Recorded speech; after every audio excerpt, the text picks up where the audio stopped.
होता है, ठीक है। एसईओ का फुल फॉर्म लिख दे रहा हूँ, search engine OPTI optimisation, search engine optimisation, सही ना स्पेलिंग। ये एसईओ फ्रेंडली होते हैं। फिर इसके मैंने कुछ एग्जांपल्स बताए थे, जैसे क्या था, ऑडियो टैग था, वीडियो टैग था, header, main, footer, aside, section, nav, ETC, और भी बहुत सारे आए थे, ठीक है। तो सिमेंटिक टैग्स होते क्या हैं, सिमेंटिक एलिमेंट्स होते क्या हैं, आप लोगों को समझ में आ गया, ठीक है। अब इसके एग्जांपल्स मैंने कुछ बताए थे, जैसे मैंने बताया था कि जो हेडर टैग, राइट, अगर हमें हेडर यूज करना हो तो इसके लिए हेडर टैग आया है। अब हम हेडर टैग डायरेक्ट लिखेंगे और उसके अंदर जो भी अपने हेडर पे दिखाना चाहें, हेडर मतलब कि वेबसाइट के टॉप सेक्शंस पे, ठीक है। आप प्लेस कहीं भी कर सकते हो, बट जैसा इसके नाम से है कि हेड पे आएगा, राइट, तो आप लोग इसको कहाँ यूज करोगे, हेड पे, हेडर के लिए, ठीक है। तो इसके अंदर जो भी आप कंटेंट दिखाना चाहोगे अपने हेडर पे, वो यहाँ पे लिख सकते हो। जैसे मैंने क्या रखा था, अभी मैंने अपनी वेबसाइट का नाम रखा था सर जो हमने H2 यहाँ पे H1 भी ले सकते हैं, यहाँ पे जो हमने H2 लिया है स्टाइल के पहले। हाँ, वही मैं कह रहा हूँ ना, आप जो भी कंटेंट आप अपने इधर अभी मैं जोमेटो ओपन करके दिखा दे रहा हूँ, यही ओपन कर दे रहा हूँ। तो अपने हेडर पे यहाँ पे जो भी कंटेंट हमें दिखाना होगा, यहाँ देखो इन्होंने अपना एक लोगो दे उसकी रखा है इधर, है साइज ना। हमें मतलब कितनी रखनी है, वो उसके अकॉर्डिंग हम H1 H2 H3 को लेंगे, ऐसा ही करेक्ट रहता है। करेक्ट। हाँ, जब आप लोग ना जब इंडस्ट्री में आप लोग वर्क करोगे, देन जी आप लोगों सर। को एक प्रोटोटाइप मिलेगा। प्रोटोटाइप इन द सेंस कि कुछ टूल्स होते हैं जी जिसमें पेज का एक स्टैटिक पेज बना हुआ होता है, ठीक है, मतलब एक फोटो टाइप का बना रहेगा, और सेम आपको जैसा उस फोटो में होगा आप लोग कोड करके एक डायनामिक पेज बनाना होगा, ठीक है। मैं फिग्मा आप लोगों को दिखा दे रहा हूँ, फिग्मा होता क्या है, फिग्मा यूआई, ठीक है, इतना ही सर्च करते हैं। ये इसका ऑफिशियल वेबसाइट है, मैं इमेज दिखा रहा हूँ डायरेक्ट, होता क्या है। देखो ये कुछ इसके एग्जांपल्स हैं, फिग्मा इस तरीके से होता है। जो यूएक्स डिजाइनर्स होते हैं, ठीक है, एक तो डेवलपर होते हैं, जो यूआई डेवलपर या फ्रंट एंड डेवलपर, ठीक है, फुल स्टैक डेवलपर। एक होते हैं यूएक्स डिजाइनर, ठीक है। यूएक्स जो डिजाइनर होते हैं उनका काम कोड लिखना नहीं होता है, उनका काम क्या होता है, यूएक्स डिजाइन करना। यूएक्स मीन्स यूजर एक्सपीरियंस, ठीक है, यूजर एक्सपीरियंस को शॉर्ट में यूएक्स बोलते हैं, ठीक है। उनका काम होता है इसको डिजाइन करना। तो जो हमारा जब लाइक कोई भी प्रोजेक्ट स्टार्ट होता है, ठीक है, तो उनका जो पहला फेज होता है जिसमें पूरा वेबसाइट का लाइक फीचर्स डिस्कस करते हैं, ठीक है, कि हमारा हमारा वेबसाइट कैसा होगा, हमारे वेबसाइट का लाइक फ्रंट पेज कैसा होगा, सेकंड पेज कैसा होगा, थर्ड पेज कैसा होगा, ठीक है, हमारा लोगो कहाँ होगा, टॉप सेक्शन पे क्या होगा, हेडर में क्या होगा, फुटर में क्या होगा, ठीक। तो ये यूएक्स के साथ और टीम के जो आर्किटेक्ट होते हैं उनके साथ, और जो बिजनेस एनालिस्ट होते हैं और क्लाइंट, ठीक है, इनके साथ डिस्कशन होता है, और वो डिसाइड करते हैं कि हमारा कौन सा सेक्शंस कहाँ पे दिखेगा, कितना इस चीज की कितना फॉन्ट साइज होगा, कितना लाइक मैं एक दिखा रहा हूँ, ओपन हो जाए, दो कंटेंट के बीच में कितना डिफरेंस होगा, ये सारा चीज डिसाइड होता है, ओके। यहाँ देख लो, ये एक फिग्मा का लाइक एक प्रोटोटाइप है, मैं फोटो दिखा रहा हूँ, ये पूरा लाइक एग्जैक्ट फिग्मा नहीं है, ओके। यहाँ आप देखोगे लिखा है ना, सेकंड वाला देखो लिखा है आईफोन 13, मतलब ये आईफोन 13 में इस तरीके का पेज दिखेगा। जूम कर दूं या दिख रहा है आप लोगों को, ठीक है, अभी दिख रहा है, इमेज है तो थोड़ा फट रहा होगा, बट ठीक है। ये आईफोन 13 पे उन्हें इस तरीके का पेज चाहिए था, ठीक है। इन्होंने कुछ कुछ ही पेज दिखाया है क्योंकि हम लोग एक्चुअल फिग्मा देख नहीं रहे हैं, तो जो लाइक उस फोटो में उतना नहीं देख रहे हैं, ठीक है। तो ये उन्होंने दिखाया है कि ये इमेज यहाँ पे होगा, उसके जस्ट नीचे दो इमेज होंगे, उसके राइट साइड में एक इमेज होगा, ठीक है। ये जो माई रिवार्ड्स करके है सेक्शन, इसका ये यहाँ दिखेगा, उसके नीचे जो कुछ टेक्स्ट हैं, तो इन सबका फॉन्ट साइज एंड एवरीथिंग वो हमें कहाँ मिलेगा, एक प्रोटोटाइप में मिलेगा। प्रोटोटाइप किस में होगा, फिग्मा पे होगा, ठीक। सो एज ए डेवलपर आपको ये नहीं डिसाइड करना होगा कि इसका फॉन्ट साइज कितना रखना है, ठीक है, इन दोनों के बीच में गैप कितना रखना है, इसकी विड्थ कितनी रखनी है, हाइट कितनी रखनी है, वो आपको ऑलरेडी मिलेगा। किस पे मिलेगा, फिग्मा पे मिलेगा, ठीक है, या फिग्मा या इसका कोई अल्टरनेटिव और भी टूल्स होते हैं, ठीक है। तो एज ए डेवलपर आपको क्या करोगे, ये जो यहाँ पे फोटो दिख रहा है, राइट, इसको आप लोग कोड लिखोगे, ठीक है। तो जैसा भी आपने पूछा यहाँ पे कि हम क्या यहाँ पे H2 लिख सकते हैं, आप लोग बिल्कुल लिख सकते हो, अगर हमारा जो इस पे जो प्रोटोटाइप पे है उस पे H2 होगा देन, ठीक है, समझ में आया। Yes sir. ठीक है, और इस पे फिग्मा पे या कोई भी जो प्रोटोटाइप टूल होते हैं और भी होते हैं इसके अल्टरनेटिव, यहाँ पे आपको उसका CSS मिल जाता है, ठीक है। इस पर जैसे इसने दिखा है ना, यहाँ देखो लाइक कुछ डॉटेड करके बना है, तो इसको इंस्पेक्ट करेगा वो जो प्रोटोटाइप है, बिल्कुल इमेज नहीं होगा, वो इमेज टाइप का ही होगा। उस पर आप लोग क्लिक करोगे तो यहाँ राइट साइड में, यहाँ देखो दिख रहा है थोड़ा सा, इसको मैं अगर कैसे स्क्रॉल करूँ, नहीं दिख रहा, ठीक है। वहाँ पे इसका CSS दिख जाता है, राइट, ये हेडिंग है, ये कौन सा टैग है, इस टाइप का, ओके। तो वहाँ से आपको हेल्प मिल जाएगा कि मुझे यहाँ पे पैराग्राफ लेना है या हेडिंग टैग लेना है, ठीक है। बट वो 100% करेक्ट नहीं होता है ना, तो हमें ही डिसाइड करना पड़ेगा। हमें क्या करना पड़ता है as a front end developer, आप लोगों को एग्जैक्टली मैच करना होता है कि जैसा उसने प्रोटोटाइप पे डिफाइन किया है यूएक्स डिजाइनर ने, ऐसा सेम चीज हम अपने कोड में लिखेंगे और उससे मैच होना चाहिए। थोड़ा सा इधर उधर चलेगा, बट आई मीन मान के चलो कि 90-95% तो मैच करना ही चाहिए, ठीक है। जी तो सर। ये, हाँ, यहाँ पे क्या टेक्स्ट रखना है, कैसे रखना है, ये आपके प्रोटोटाइप पे लाइक डिपेंड डिपेंड करेगा, करता है, जी सर। ठीक है। तो ये हेडर टैग किस लिए यूज होता है, टॉप सेक्शंस के लिए, टॉप सेक्शन के लिए यूज होता है।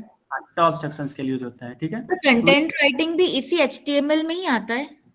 नहीं, कंटेंट राइटिंग को अलग फील्ड है, ठीक ओके, है, उसका कोडिंग से कोई रिलेशन है ही नहीं। जब वो अलग होता है। हाँ, कंटेंट राइटिंग होता है, कोई आप एज ए फ्रीलांसिंग वर्क करोगे या लाइक कुछ तो लोग सर जो हम इसमें HTML जो असाइड टैग हम लोग यूज कर रहे थे, उसके अंदर फिर हम हाँ, लोग क्या लिखते हैं असाइड के अंदर? तो असाइड टैग जो हम लोगों को यूज होता है कुछ लाइक, देखो जैसे आप किसी मूवी के हीरो से समझो, आप एक होता है मेन कैरेक्टर, है ना, जी और कुछ सर। उसके कुछ सपोर्टिंग कास्ट होते हैं, है ना। तो जो हम्म। सपोर्टिंग कास्ट होते हैं वो लीड रोल में नहीं होते हैं, बट जो हीरो होता है उसको कॉम्प्लीमेंट करते हैं, है ना, जी। मतलब कुछ एडिशनल इंफॉर्मेशन प्रोवाइड करते हैं जिससे जो मेन हीरो है, राइट, उसकी अपीयरेंस बढ़ जाती है ना, उसकी इंपॉर्टेंस बढ़ जाती है। तो सेम में एक असाइड टैग है, जो असाइड टैग है उसके अंदर कुछ हम लोग कुछ इस तरीके का इंफॉर्मेशन रखते हैं जो लाइक उस वेबसाइट पे कुछ ऐसा कंटेंट है जिसको क्या करते हैं, उसको कॉम्प्लीमेंट करते हैं, ठीक अच्छा। है। जी सर। अब सारे मैंने नहीं दिखाया है, मैंने यहाँ पे लिख दिया है ना असाइड टैब, हाँ सारे हाँ। लिख दिया मैंने, काफी टाइम कुछ नहीं करना है, बस आप लोग को ना गूगल करना है, ऐसे लिखो आप असाइड, सीधा गूगल पे जाओ, यहाँ लिखो असाइड टैग इन HTML, ठीक है, इतना लिखोगे तुरंत आ जाएगा। ये W3 स्कूल पहले आएगा क्योंकि ये ना बिल्कुल शॉर्ट एंड लाइक उसका एक एग्जाम्पल भी देता है अच्छे से, ठीक है। Okay sir.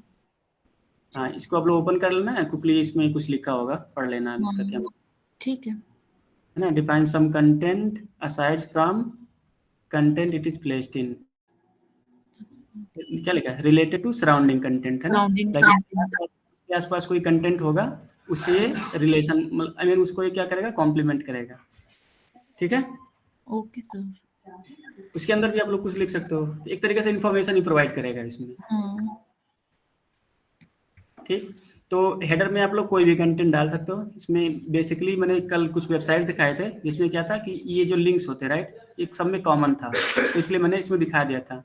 और जो लिंक्स होते हैं, लिंक्स के लिए कौन सा टैग यूज होता है, नैव लिंक, एंकर।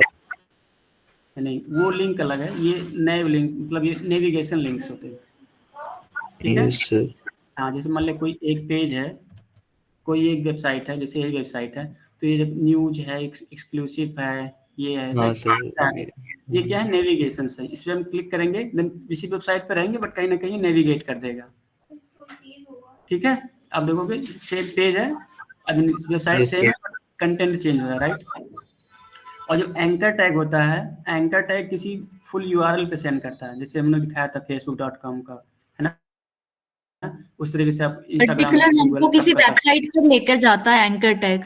हाँ, इसीलिए उसमें दो फीचर्स, आई मीन कई सारे उसकी प्रॉपर्टीज है ना। एक था टारगेट का, है ना, मैंने दिखाया था टारगेट, अगर आप ब्लैंक करोगे देन वो नए टैब ओपन हो जाएगा, अगर आप सेल्फ न्यू टैब करोगे, में हो जाएगा ओपन। ठीक है, सेल्फ करोगे देन उसी पेज में हो जाएगा, ठीक है। हाँ अगर आप इसमें फूटर में आओगे देन उस टाइप का एग्जांपल मिल जाएगा आपको।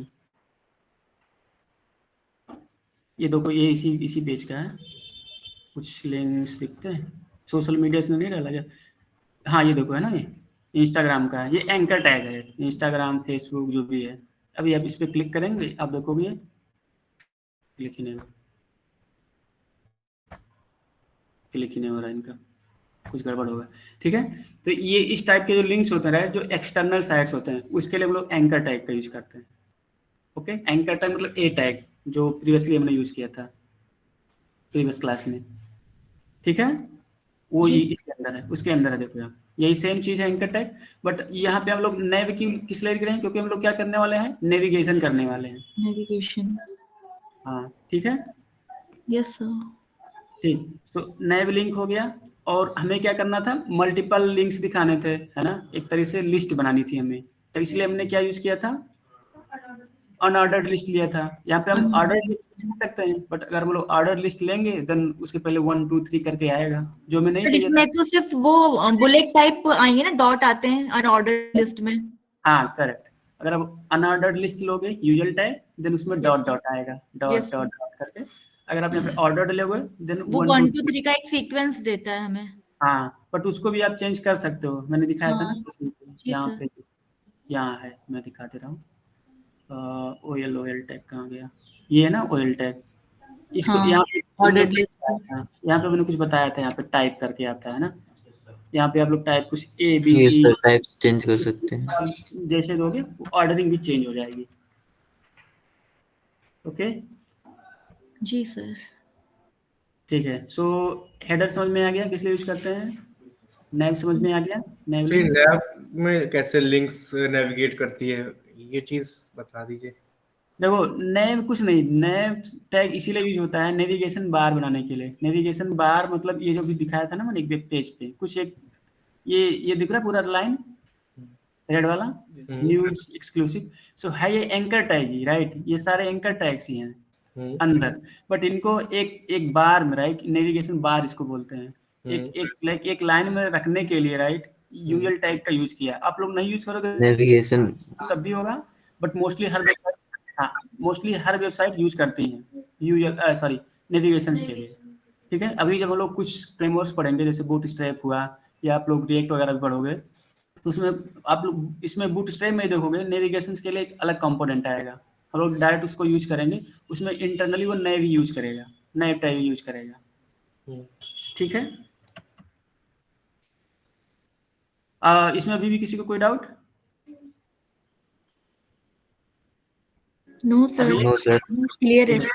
ठीक है, सो नेव टैग हमने सिर्फ इसलिए यूज किया था क्योंकि हम इसमें बहुत सारे लिंक्स ऐड करने वाले थे, ठीक है, और लिस्ट बनाया था क्योंकि मल्टीपल्स थे, लिस्ट टाइप का हमें दिखाना था। इसका मैं पेज भी दिखा दूं आप लोग को, ये थे लिंक्स, है ना। सो ये मेरा हेडर था, यहाँ से लेके यहाँ तक क्या क्या डाला था मैंने अपने हेडर में, एक S2 डाला था जिसमें माई स्विगी था, एक पैराग्राफ, एंड देन एक नेव लिस्ट, नेव, राइट। तो ये 3 सेक्शन हो गए थे इसमें। इंस्पेक्ट करने के लिए मैंने बताया था, आप लोग यहाँ पेज पे आओगे, राइट क्लिक करोगे, एंड देन इंस्पेक्ट वाला ऑप्शन मिल जाएगा, ठीक है। यहाँ से आप लोग वेरीफाई कर सकते हो कि मेरा हेडर वाला सेक्शन कितना है। जो पेज पर दिखता है वो किस टैग के अंदर होता है सब कुछ, बॉडी टैग के अंदर, पहले दिन बताया था मैंने, ठीक। ये देखो मैंने हेडर पे होवर किया यहाँ, अब ऊपर देखो कितना कितना सेक्शन कवर हो रहा है हेडर पे, इतना, ठीक है, ये वाला सेक्शन सिर्फ हाईलाइट हो रहा है ना, मतलब इतना हेडर है हमारा, ठीक। अब अपने वेबसाइट के लाइक हिसाब से हम इसको CSS में चेंज कर सकते हैं, जैसा हमें चाहिए होगा, जैसा हमारे उसमें फिग्मा में डिजाइन किया होगा, है ना। अभी बाय डिफॉल्ट क्या हो रहा है, सारा लिस्ट स्टैक है, एक के ऊपर आ रहा है ना, पहले ऑफर्स है, देन हेल्प है, देन साइन इन है। अब हम CSS का यूज करके इसको हम लोग एक लाइन में ला सकते हैं, पहले ऑफर्स होगा, देन कुछ स्पेस होगा, देन हेल्प होगा, देन साइन इन होगा, इस टाइप का, जैसे यहाँ पे दिख रहा है। तो ये सेम चीज, राइट, जो सेम चीज हमने इस यहाँ लिखा है, राइट, ये तीनों, इसको हम इस तरीके से कर सकते हैं, एक ही लाइन में सब आ जाए ऐसे करके। किससे होगा वो, CSS से होगा, बट अभी मैंने CSS उतना पढ़ा नहीं है, एक ही क्लास मैंने पढ़ा है, तो इसलिए हम नहीं कर रहे हैं उसको अभी, ठीक है, ठीक। सो हेडर हो गया, नेव हो गया, देन मैंने बताया था मेन सेक्शन। तो हर वेबसाइट में बताया था कि 3 चीज होते ही होते हैं, एक होता है हेडर, एक होता है मेन, एंड एक होता है फूटर। फुटर। हेडर होता है जो बिल्कुल टॉप पे रहेगा, मेन बीच में, फूटर होगा बिल्कुल बॉटम और जो मेन होगा जो हेडर और फूटर के बीच में रहेगा, मिड में होता है ये सब।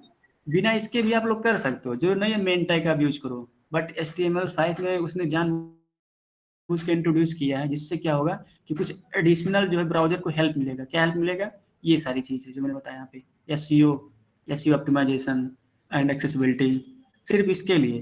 बट जरूरी नहीं कि आप लोग मेन टैग यूज करो। आप लोग मेन टैग यूज करोगे देन ये एडिशनल इन्फॉर्मेशन मिलेगा जो यहाँ पे है। अदरवाइज आप लोग सीधा यहाँ पे डिप भी बना सकते हो, डिप टैग, क्योंकि एट द एंड कर क्या रहा है ना, यहाँ से मेन टैग ओपन हुआ है एंड यहाँ पे क्लोज हुआ है। इसके पीछे क्या हुआ, कुछ टैग्स ही तो लिख रहे हैं यहाँ पे, कुछ सेक्शन लिखा है, कुछ पी टैग लिखा है, कोई ऑडियो है, वीडियो है, आप लोग यहाँ डिप भी, इमेज भी, कुछ भी ऐड कर सकते हो।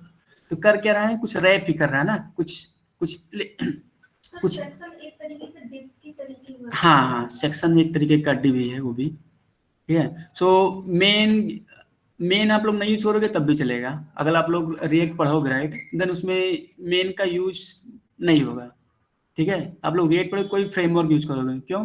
क्योंकि जो जितने फ्रेमवर्क्स हैं राइट, वो कंपोनेंट बेस्ड हैं। कंपोनेंट मतलब कि बिल्कुल छोटे छोटे पार्ट को, यूआई के पार्ट को एक कंपोनेंट बनाएंगे। अगर वो हर कंपोनेंट में मेन डालने लगे देन तो पूरा हमारा वेबसाइट मेन से भर जाएगा, है ना। तो मोस्टली हम लोग क्या यूज करेंगे, डिव यूज करेंगे एंड स्पैन यूज करेंगे, ठीक। बट हम लोग बिल्कुल अभी HTML के बिल्कुल स्टार्टिंग पॉइंट पे राइट, HTML CSS के, इसलिए इनका मीनिंग क्या है, इनका क्या बेनिफिट है, इसलिए मैं बता रहा हूँ, ठीक। बट इंटरव्यू में आपसे ये सब पूछेगा, तो ये सब चीज़ें आपको आनी चाहिए। पूछेगा कि हम लोग क्यों यूज करते हैं हेडर टैग, क्यों यूज करते हैं मेन टैग, देन आप लोग ये चीज़ बताओगे, ठीक है। कि ये बेटर एक्सेसिबिलिटी प्रोवाइड करता है and search engine optimisation provide करता है, ठीक। तो मेन में आते हैं, तो मेन में हम लोग कुछ भी ऐड कर सकते हैं। आई मीन जो भी मैं पेज पे दिखाना होगा, audio, video, div, span, image, link, सो रहे हो ठीक है, तो सब दिखा सकते हैं इसमें। तो अभी के लिए हमने क्या लिया था, कल कोई वेबसाइट हम लोग रिफर कर रहे थे, आई थिंक स्विगी था, है ना। तो स्विगी के कुछ सेक्शन हमने उठाए थे, है ना। एक ये दिखा था like what is on your mind, and then दूसरा था टॉप रेस्टोरेंट्स का। उससे कुछ कंटेंट हमने उठाया था और उसको मेन में डाल दिया था, है ना। तो जरूरी नहीं आप लोग सेक्शन यूज करो, सेक्शन भी एक तरीके से डिवीजन के लिए होता है। क्यों? क्योंकि मेन के अंदर हमने 2 सेक्शन दिखाया था, एक था ये वाला सेक्शन, दूसरा वाला था ये वाला सेक्शन। इसलिए मैंने सेक्शन टैग यूज किया था। सेक्शन टैग क्यों यूज किया था? क्योंकि हम लोग सिमेंटिक के एलिमेंट्स पढ़ रहे हैं। आप चाहो देन अभी आप पेज में दिखा दे रहा हूँ कैसा दिख रहा है तीनों का। देखो एक एक ये वाला सेक्शन है, ठीक, एंड दूसरा ये दो लाइन का सेक्शन है। अभी मैं सेक्शन हटा के उसको मैं डिव में चेंज करूंगा। अभी आप देख लो यूआई में कोई चेंज नहीं हो गया, इसको मैंने डिव में कन्वर्ट कर दिया, div open and div close, okay. And दूसरा वाला इसको भी मैंने डिव ओपन किया एंड डिव क्लोज किया। पेज पे देखो, पेज ऐसा का वैसा है, जैसा पहले था वैसा ही है, ठीक है। तो उससे कोई डिफरेंस नहीं आया यूआई पे हमारे, ठीक है। देन आपको सेक्शन समझ में आ गया। फिर ऑडियो टैग मैंने बताया था कि हमें कुछ अगर ऑडियो हमारे पेज पे कुछ इम्बेड करना हुआ देन उसके लिए कौन सा टैग,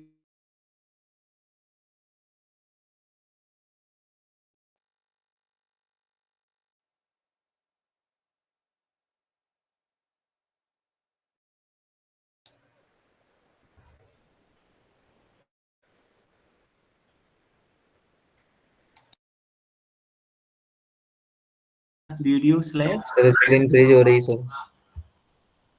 सबके लिए हो रहा है। Yes sir. हाँ सर। मतलब अभी हो दिख रहा रहा है है सर, या फ्रीज है? फ्रीज हो रहा था सर, अब नहीं हो रहा, बीच बीच में हो जाता है। अभी दिख रहा है ना? Yes sir. ठीक है, ये मेरे पास भी एक स्क्रीन है भाई, इसमें दिख रहा है सब, तो इसलिए मैंने कंफर्म किया, ठीक है। तो आगे बढ़ते हैं, और क्या हमने पढ़ा था। हाँ, ऑडियो टैग में मैंने बताया था कि अगर आप लोग कंट्रोल टैग नहीं यूज करोगे देन आपको, सॉरी कंट्रोल एट्रीब्यूट नहीं लगाओगे देन आप लोगों को प्ले, पॉज बटन वो सारे नहीं दिखेंगे। आ गया पूरा पूरा वही सेक्शन ही गायब हो गया, है ना। तो कंट्रोल लगाना जरूरी है। कंट्रोल मैंने यहाँ पे लगा दिया, देन यहाँ पे पूरा फाइल एंड पूरा उसका कंट्रोल दिखने लगा। या इस पर आप क्लिक करोगे, ठीक है। और ये मैंने लाइन क्यों लिखा था, कल बताया था ना। ये सब की यदि ठीक है, मैंने बताया था कि जैसे ये सब HTML5 में इंट्रोड्यूस हुए, ऑडियो वीडियो etc, राइट। अगर कोई हमारा ये सेम वेबसाइट ओल्डर ब्राउजर में यूज करेगा, उसमें वेबसाइट ओपन करे, जब इसमें इसका सपोर्ट होगा नहीं ऑडियो का, देन उस केस में ये वाला टेक्स्ट दिखेगा उसको, ये वाला टेक्स्ट दिखेगा कि लेकिन आपका जो ब्राउजर है उसमें ऑडियो का सपोर्ट नहीं है। ठीक है, सेम वीडियो के लिए है, यहाँ पे उसका फाइल नेम, देन टाइप में video/mp4 एंड देन एक मैसेज फॉर ओल्डर ब्राउजर्स। ठीक, इसमें किसी को डाउट? ऑनलाइन वाले नहीं बोल रहे। नो सर, सही है। ठीक है, फूटर का मैंने बताया था, जैसे हेडर का है वैसे फूटर का है, इसमें भी कुछ कंटेंट हम लोग रैप करेंगे, बट इसको हम लोग दिखाएंगे बॉटम में, इसलिए फूटर का टैग यूज कर रहे हैं। इसको भी हम लोग चाहें तो रैप लाइक हटा सकते हैं, फूटर की जगह हम div यूज कर सकते हैं, क्योंकि एट द एंड ये भी क्या कर रहा है, कुछ एलिमेंट्स को रैप ही कर रहा है। रैप इन द सेंस की लाइक उसका ही पेरेंट एलिमेंट है। हाँ, parent and sir child, span tag क्या करता है sir? Sorry span tag span tag, देखो मैंने बताया था कल वाले से पहले वाली क्लास में कि जो हमारे HTML एलिमेंट्स होते हैं वो दो टाइप्स के होते हैं। ठीक, एक होता है ब्लॉक एलिमेंट, एक होता है inline element. Inline element. Yes. तो जब हमें कुछ इस टाइप के एलिमेंट्स को रैप करना हुआ, और रैप करने का मतलब कि ग्रुप करना हुआ, जो क्या हो, एक ब्लॉक की तरह हो। ब्लॉक की तरह होने का मतलब क्या? सर अब वॉइस लैग हो रही है।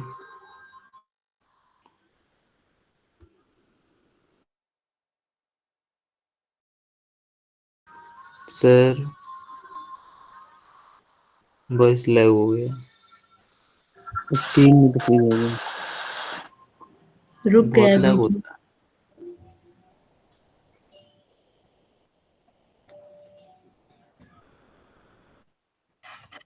कौन सा वाला है ये वाला? सर अब लैग कर रहा एक मिनट था। यार,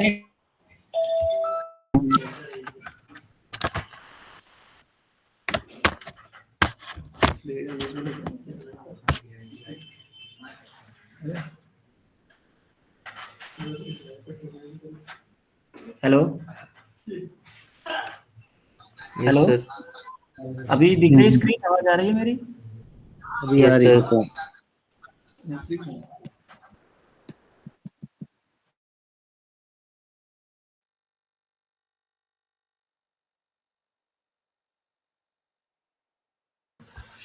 हाँ सॉरी गाइस, बीच में कुछ लाइक इंटरनेट का कुछ इश्यू हो गया था। अभी दिख रहा है ना? Yes sir. ओके। हाँ तो हम लोग, मैं बता रहा था डिव और स्पैन का यूज, राइट। किसी ने पूछा था स्पैन का। सो मैंने बताया कि दो टाइप्स के मैंने एलिमेंट्स बताए थे, एक ब्लॉक एंड एक इनलाइन। इनलाइन। तो जब हमें लाइक ब्लॉक एलिमेंट्स को लाइक एक रैप में कंटेन करना होता है, उनको ग्रुप करना होता है, देन डिव का यूज करते हैं। बट हमें कुछ इनलाइन एलिमेंट्स का यूज कर, इनलाइन एलिमेंट्स को ग्रुपिंग करनी होती है, देन हम किसका यूज करते हैं? स्पैन का।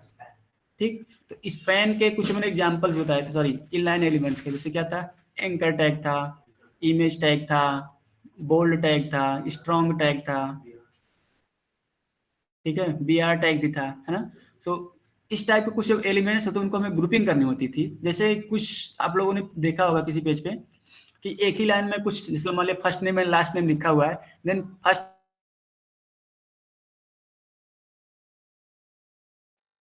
फिर हो गई सर वॉइस लैग। वॉइस रुक रही है बार बार।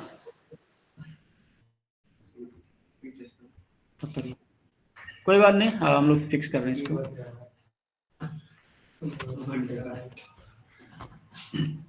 यार चल तो रहा है इंटरनेट। अच्छा, ये सब में इशू आ रहा है या सिर्फ उन्हीं के सिस्टम में आ रहा है? सर सब में इशू है। सब में आ रहा है सर। मैं आपकी स्पीड नहीं आ रही है सही, 100 के आसपास होना चाहिए था स्टेबल नेटवर्क। भाई 51 MB यार, स्टेबल ही है भाई। तो ये वाईफाई से कनेक्ट किया है क्या आपने, कि फोन के इंटरनेट से? लाइन से भी कनेक्ट है भाई ये। हाँ सर, स्लो आ रही है, 100 के ऊपर आना चाहिए।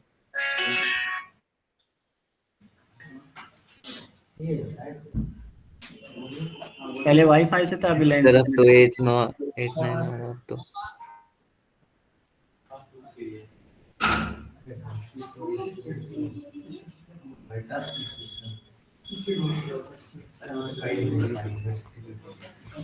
यार कल तक तो सही चल रहा था, आज ही इशू करने लगा।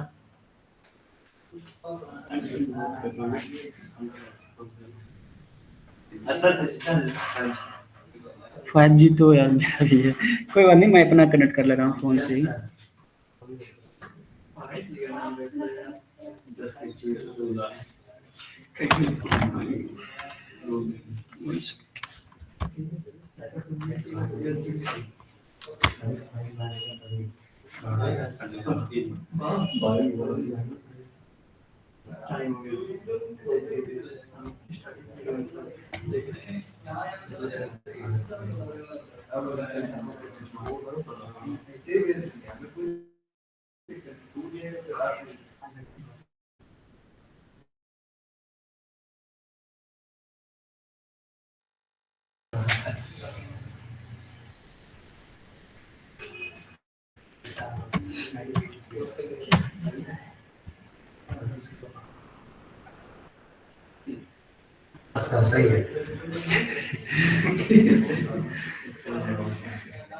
Hello, yes sir.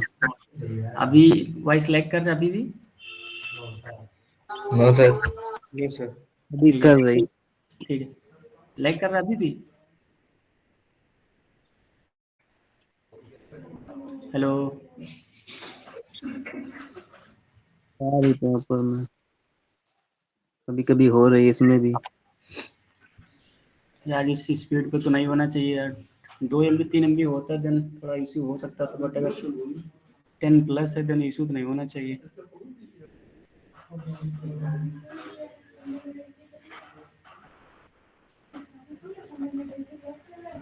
सर अब तो सही आ रही है, बोले। ठीक है, अभी ना कंटिन्यू करते हैं, क्योंकि ये रिपीटेड वाला है राइट, कल हमने पढ़ा ही था, बट अगर बीच बीच में रुक जाए तो आप लोग बोल दे सॉरी बोल देना, मैं रुक जाऊंगा, ठीक है?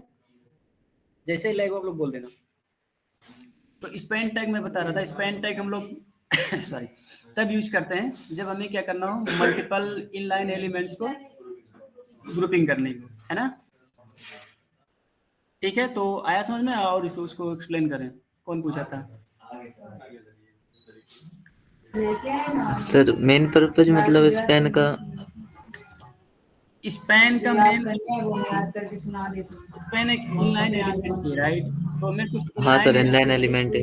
हाँ तो इनलाइन, अगर हमारे पास मल्टीपल इनलाइन एलिमेंट्स हैं राइट, और हमें उन लोगों को रैप करना है, हमें किसी एक कंटेनर में रैप करना है, देन उसके लिए स्पैन टैग हम लोग यूज करेंगे। तो मेन पर्पज यही है कि इसको हम लोग एक कंटेनर की तरह ट्रीट करेंगे, लेकिन इस टाइप का कंटेनर होगा जो सिर्फ इनलाइन एलिमेंट्स को कंटेन करे,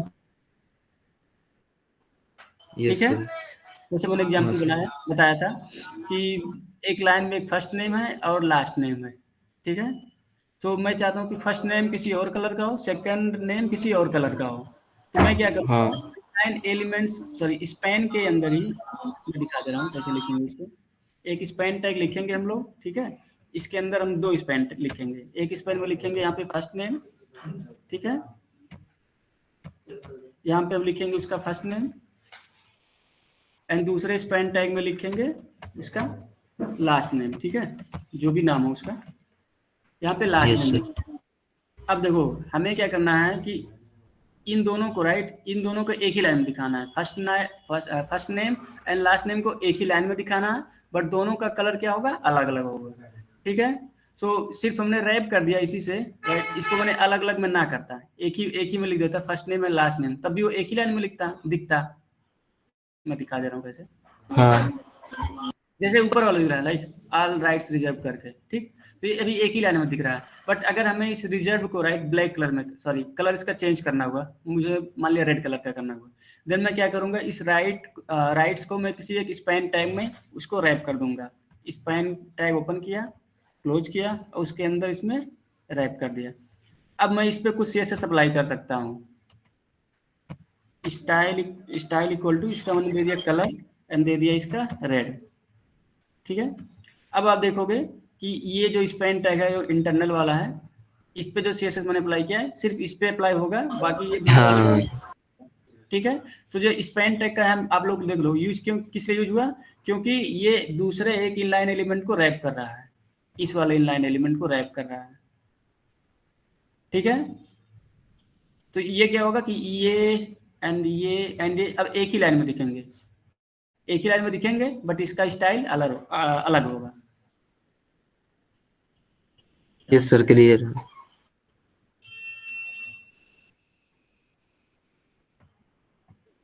देखो आप लोग, है ना, एक ही लाइन में है बट राइट हाँ सर। इसका कलर। ओके, सो ये सारे इनलाइन एलिमेंट्स है, इसलिए मैंने स्पैन टैग का यूज किया। और ये जो कहाँ गया, ये मैंने कुछ डिप का यूज किया था, ये वाला डिप का यूज किया था, है ना। तो ये भी देखो कंटेन ही कर रहा है, एक ब्लॉक स्टेटमेंट है, एक इनलाइन स्टेटमेंट है। तो जो ब्लॉक स्टेटमेंट होते हैं, राइट, जैसे डिव का एग्जांपल हुआ, जो ब्लॉक एलिमेंट है डिव का, तो ये दोनों को रैप कर सकता है, आई मीन दोनों को कंटेन कर सकता है, ब्लॉक को भी एंड इनलाइन को भी, दोनों को कर सकता है। बट जो स्पैन है, राइट, स्पैन केवल इनलाइन जो एलिमेंट है स्पैन, वो सिर्फ इनलाइन एलिमेंट को कंटेन करेगा। अभी भी किसी कंफ्यूजन इसमें? कितने टाइप्स के एलिमेंट्स होते हैं? 2 टाइप्स के, है ना, ब्लॉक्स और इनलाइन। ब्लॉक एंड इनलाइन, ठीक है। ब्लॉक हमेशा नेक्स्ट लाइन से स्टार्ट होगा और फुल विड्थ लेगा। इनलाइन जो होगा उतना ही स्पेस लेगा जितना उसमें कंटेंट होगा, और नई लाइन से स्टार्ट नहीं होगा, ठीक। अभी हम लोग सीएसएस पढ़ेंगे, इसमें एक पॉइंट और ऐड करेंगे, विड्थ एंड हाइट प्रॉपर्टी, ठीक है। जैसे हम लोग अभी सीएसएस हम लोग लिख रहे थे कल, अभी आगे हम पढ़ेंगे।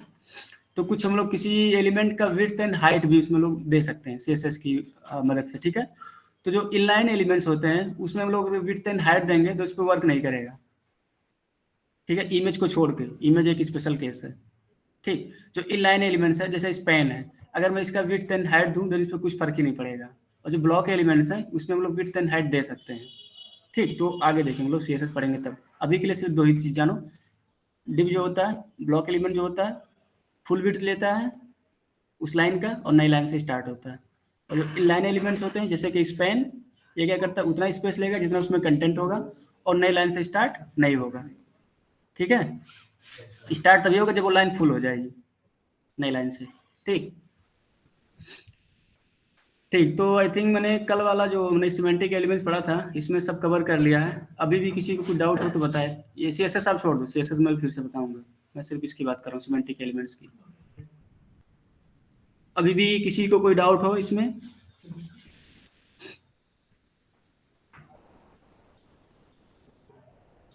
नहीं बोल रहे हो ऑनलाइन वाले? आई मीन समझ नहीं आया? नहीं डाउट सर, आगे। ओके, ठीक है। तो उसके बाद हम लोगों ने सीएसएस स्टार्ट किया था, है ना, सीएसएस स्टार्ट यस किया। सर। सो सीएसएस के लिए मैंने बताया था कि सीएसएस का फुल फॉर्म क्या था? Cascading style sheet. Cascading style sheet, है ना। सो स्टाइल शीट Yes, का sir. मतलब है कि ये जो हमारे HTML एलिमेंट्स होते हैं ना, उसमें क्या प्रोवाइड करता है? स्टाइल प्रोवाइड करता है।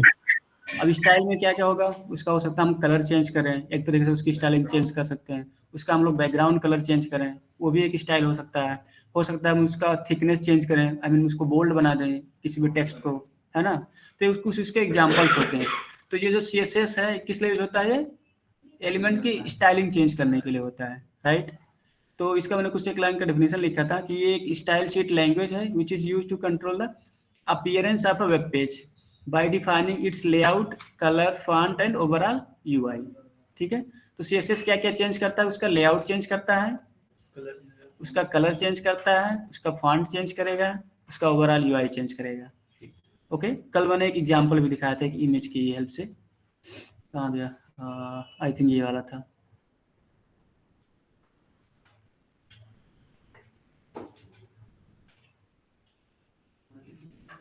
ठीक है, कि जो HTML है क्या प्रोवाइड कर रहा है? एक स्ट्रक्चरल लेयर प्रोवाइड कर रहा है ना। इसमें कोई कलर एंड फॉन्ट कुछ, मतलब इसका UI बिल्कुल भी बेकार है ना, अच्छा नहीं दिख रहा है। बट एक ढांचा प्रोवाइड कर रहा है, ना, एक बेस प्रोवाइड कर रहा है कि हमारा पेज कुछ इस तरीके से दिखेगा। और जब HTML में CSS ऐड कर दे रहे हैं, देन देखो ये किसका, इसका लुक एंड फील काफी बदल गया ना, काफी अच्छा लगने लगा। इसको उसने स्किन प्रोवाइड कर दिया, उसका कलर प्रोवाइड कर दिया, है ना। तो उसका यूआई इसने काफ़ी चेंज कर दिया। ठीक, तो CSS का सॉरी CSS का लाइक किस तरह होता है आप लोगों को पता चल गया ना। अब हम लोग जब आगे जब जावास्क्रिप्ट पढ़ेंगे देन इसमें वो चीज़ और ऐड करेगा, उसमें इसको ब्रेन प्रोवाइड कर देगा। अभी क्या था, पहले एक स्केलेटन था बोन्स का, उसके ऊपर CSS ने एक रैपर लगा दिया, कलर एंड सम स्किन वगैरह, बट अभी भी ये चल फिर नहीं सकता है ना जब तक इसमें हम जावास्क्रिप्ट ऐड नहीं करेंगे। जैसे इसमें हम जावास्क्रिप्ट लगाएंगे, ये पेज मतलब अगर वेबसाइट के पॉइंट ऑफ व्यू से देखें देन क्या हो जाएगा, डायनामिक हो जाएगा, है ना, ये सोच सकेगा, चल फिर सकेगा। ठीक है, तो HTML CSS आया समझ में अभी डिफरेंस दोनों में? ठीक है, हाँ यहाँ फिर से मैंने लिख दिया था कि HTML स्केलेटन प्रोवाइड करता है और CSS क्या करता है, उसका skin, colour, decoration of the page and improves look and feel उसका। ठीक, फिर मैंने बताया था कि HTML कितने टाइप्स के होते हैं, सॉरी CSS कितने टाइप्स के होते हैं, है ना, 3 टाइप्स के, right. Yes, sir. 3 types. CSS 3 types के होते हैं। 3 टाइप्स के होते हैं मतलब इसका हुआ कि हम 3 टाइप से CSS अप्लाई कर सकते हैं, किसमें, HTML में। ठीक है, मैंने बताया था एक इनलाइन CSS, एक इंटरनल CSS एंड एक एक्सटर्नल CSS। ठीक, 3 टाइप्स के मैंने बताए थे। फिर मैंने बताया था कि CSS अप्लाई कैसे करते हैं, उसका सिंटैक्स क्या है। यहाँ पे मैंने बताया था कि एक सेलेक्टर होगा। ठीक, अब ये सेलेक्टर कोई भी हो सकता है, कोई भी एक HTML एलिमेंट हो सकता है, जैसे H1, H2, H3, div, span, image, ID, class.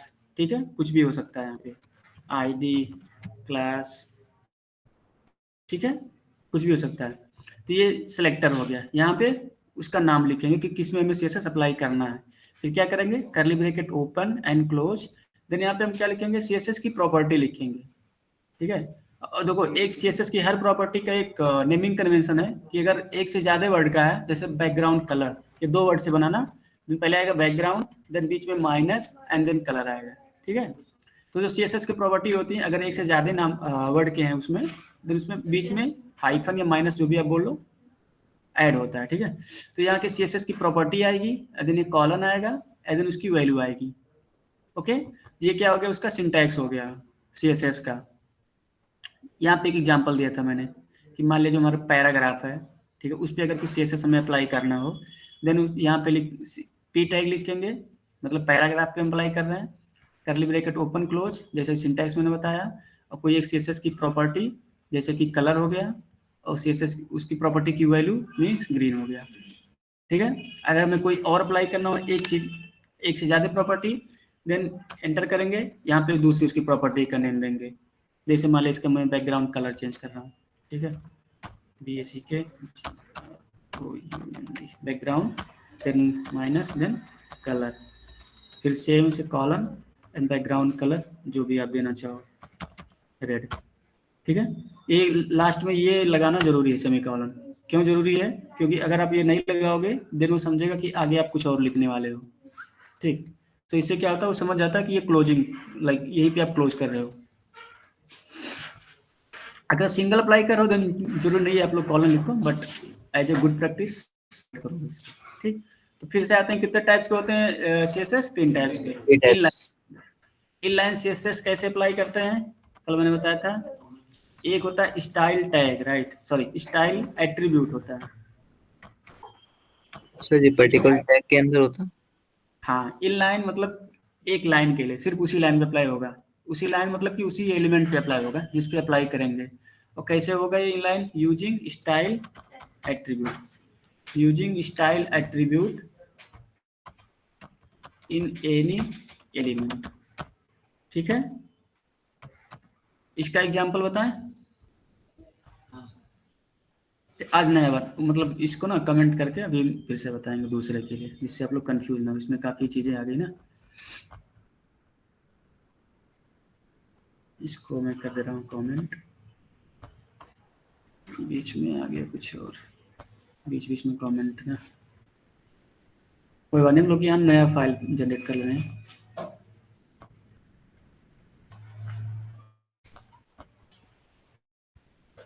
Folder बनाने के लिए वाला है, यहाँ मैंने लिख दिया 05 CSS लिख देना, क्योंकि हम लोग CSS करने वाले हैं। ओके, और यहाँ पे मैं बनाऊंगा एक HTML file. index.html border plate code कैसे लिखते हैं इसका, शिफ्ट के साथ 1 प्रेस किया, इमेट एब्रिविएशन आ गया, एंटर करना है बस, ठीक है। ये पेज का टाइटल आ गया, इसको चेंज कर देंगे CSS लर्निंग या ठीक है, कुछ भी जो भी आप लिखना चाहो पेज का टाइटल। बॉडी टैग में वो लिखेंगे जो भी पेज पे दिखाना है। तो हम CSS पढ़ने जा रहे हैं, कोई एक HTML एलिमेंट होना चाहिए, है ना। तो अभी के लिए एक डिव टैग ले रहे हैं हम लोग, ठीक है। और डिव टैग के अंदर एक p टैग ले रहे हैं, this is paragraph ph।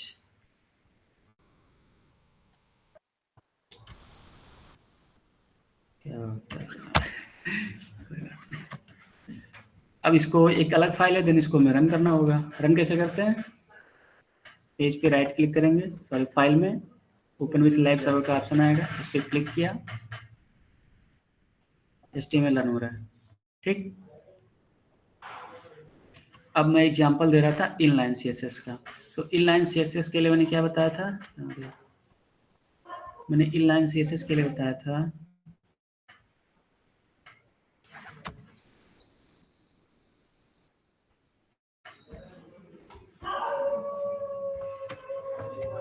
Inline CSS के लिए मैं बताया था using style attribute in any element, ठीक है। सो यह भी एक एलिमेंट है, यह भी एक एलिमेंट है ना। तो इसके अंदर हम कौन सा एट्रीब्यूट यूज करेंगे, स्टाइल एट्रीब्यूट। एट्रीब्यूट कहाँ अप्लाई करते हैं, ओपनिंग टैग के अंदर, ठीक है। तो डिव यहाँ पे ओपन हो रहा है, यहाँ पे हम लिखेंगे स्टाइल एंड एट्रीब्यूट है, देन इसकी कुछ वैल्यू भी होगी, है ना। इक्वल टू करेंगे और हाँ स्टाइल हो गया, सॉरी कॉपी पेस्ट में होता है STYLE, ठीक है। स्टाइल एट्रीब्यूट लिखेंगे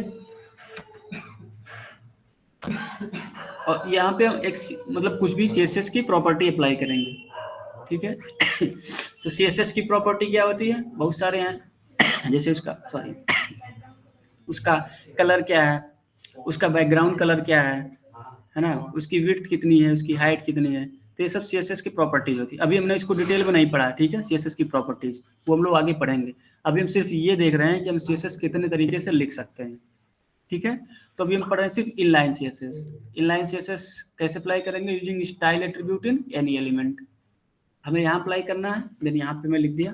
अब इस पे लिखते हैं कोई CSS की एक प्रॉपर्टी, तो मैं अप्लाई कर रहा हूँ कलर, ठीक। अब कलर के कुछ हाँ देखो VS कोड में ना ये सारे CSS की सपोर्ट मिल जाता है।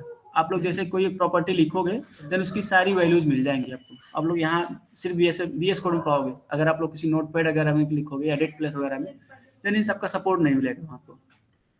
तो यहाँ ड्रॉप डाउन में से आप कोई भी सिलेक्ट आप कर सकते हो, या सिलेक्ट करने के बाद भी उसका कलर आप लोग चेंज कर सकते हो। मैं दिखा रहा हूँ कैसे, देखो मैंने इसको सिलेक्ट किया, ब्लू आ गया यहाँ पे, और देखो यहाँ आ गया ना। अब इस पर आप होवर करके आप लोग ये अपना कर्सर इस पर ले जाओगे, देन इसका कलर आप लोग फिर से चेंज कर सकते हो अपने हिसाब से, है। देखो जो यहाँ पे छोड़ दोगे आप उसका कलर हो जाएगा, यहाँ से भी आप इसका कलर अपने हिसाब से कस्टमाइज कर सकते हो। सिर्फ VS कोड में आपको मिलेगा ही, एडिट प्लस या नोटपैड में नहीं मिलेगा, ठीक है। तो मैं कहीं पे छोड़ दे रहा हूँ इसका कलर, सपोज मैंने ये कलर चूज कर लिया, ये कर लिया, ठीक है।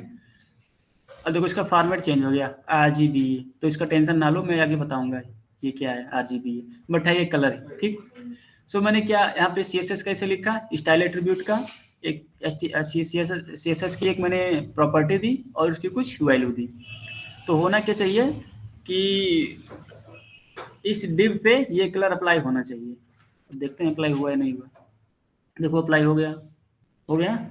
अब यहाँ से अगर हम कलर चेंज कर दें इसका, मान लिया रेड कलर दे देंगे यहाँ से, तो रेड कलर हो जाएगा, ठीक है। यहाँ पे रेड कलर हो गया। तो एक किसका एग्जांपल हो गया, इनलाइन CSS का एग्जांपल हो गया। और दूसरा क्या मैंने बताया था, इंटरनल CSS, ठीक, इंटरनल CSS। और इंटरनल CSS कैसे लिखते हैं मैंने बताया था, using style tag, using style tag, same format में लिखते हैं।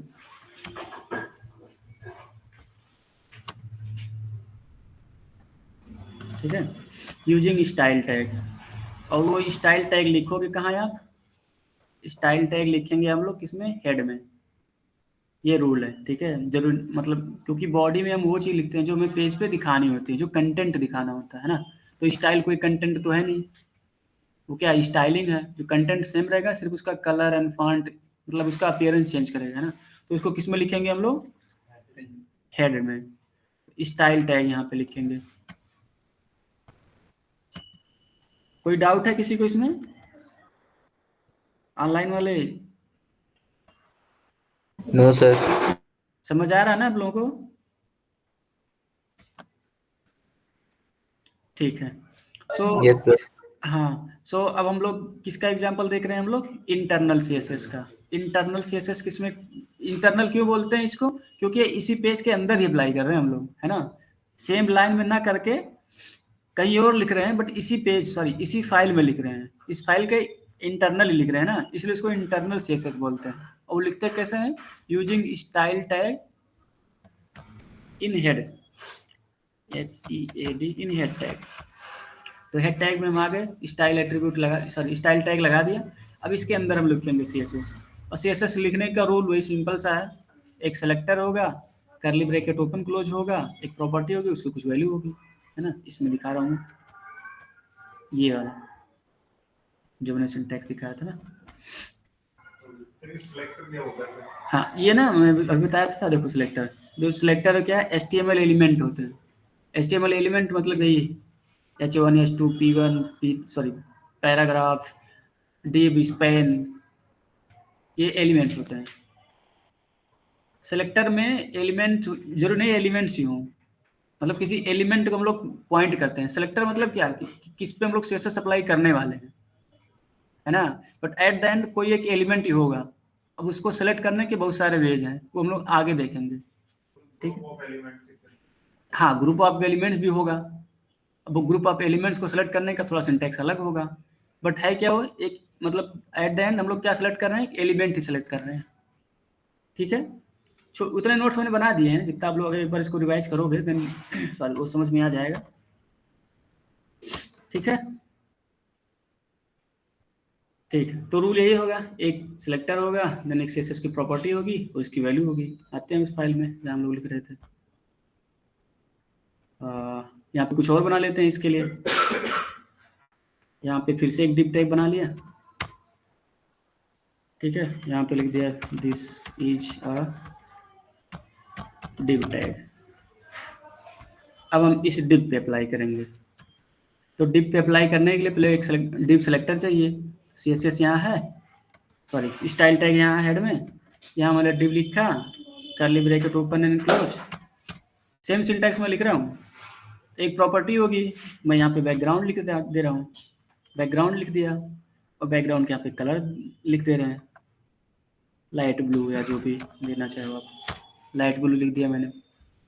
इसको सेव करेंगे, पेज पे आएंगे, देखो इसका कलर चेंज हो गया डिप का। अब देख रहे हो दोनों पे हो गया अप्लाई, है ना। दोनों पे क्यों अप्लाई हो गया? ठीक है, यहाँ पे मैंने डिव लिया है, बट देखो डिव ये भी है और डिव ये भी है, तो जितने डिव होंगे ये सब पे अप्लाई हो गया ना अभी के लिए, ठीक है। तो अभी सीएसएस अप्लाई हो रहा है, वो क्यों हो रहा है, उसको कैसे डिफरेंशिएट कर सकते हैं वो आगे देखेंगे हम लोग, इसके भी जस्ट आगे आएगा। अभी हम लोग क्या देख रहे हैं? सिर्फ 3 टाइप्स देख रहे हैं कि सीएसएस अप्लाई कैसे करते हैं। एक यहाँ इनलाइन वाला दिखा दिया मैंने, स्टाइल टैग के अंदर डायरेक्टली लिखेंगे। तो यहाँ देखो सेलेक्टर की जरूरत नहीं है, क्यों नहीं है? क्योंकि ऑलरेडी हम सेलेक्टर के अंदर लिख रहे हैं। सेलेक्टर मतलब एलिमेंट के अंदर लिख रहे हैं हम, है ना। डिव टैग ऑलरेडी है तो उसके अंदर ही तो हम लोग लिख रहे हैं। देन यहाँ पे ये वाला सिंटैक्स फॉलो करने की जरूरत ही नहीं है। ये डिव हमने क्यों लिखा है? क्योंकि डिव कहीं और था, है ना। और यहाँ पे ऑलरेडी डिव है ही, उसके अंदर हम लिख रहे हैं, तो इसलिए यहाँ पे अप्लाई हो गया। इसको हम लोग ना स्पैन कर लेते हैं, कंफ्यूजिंग लग रहा होगा आपको। Span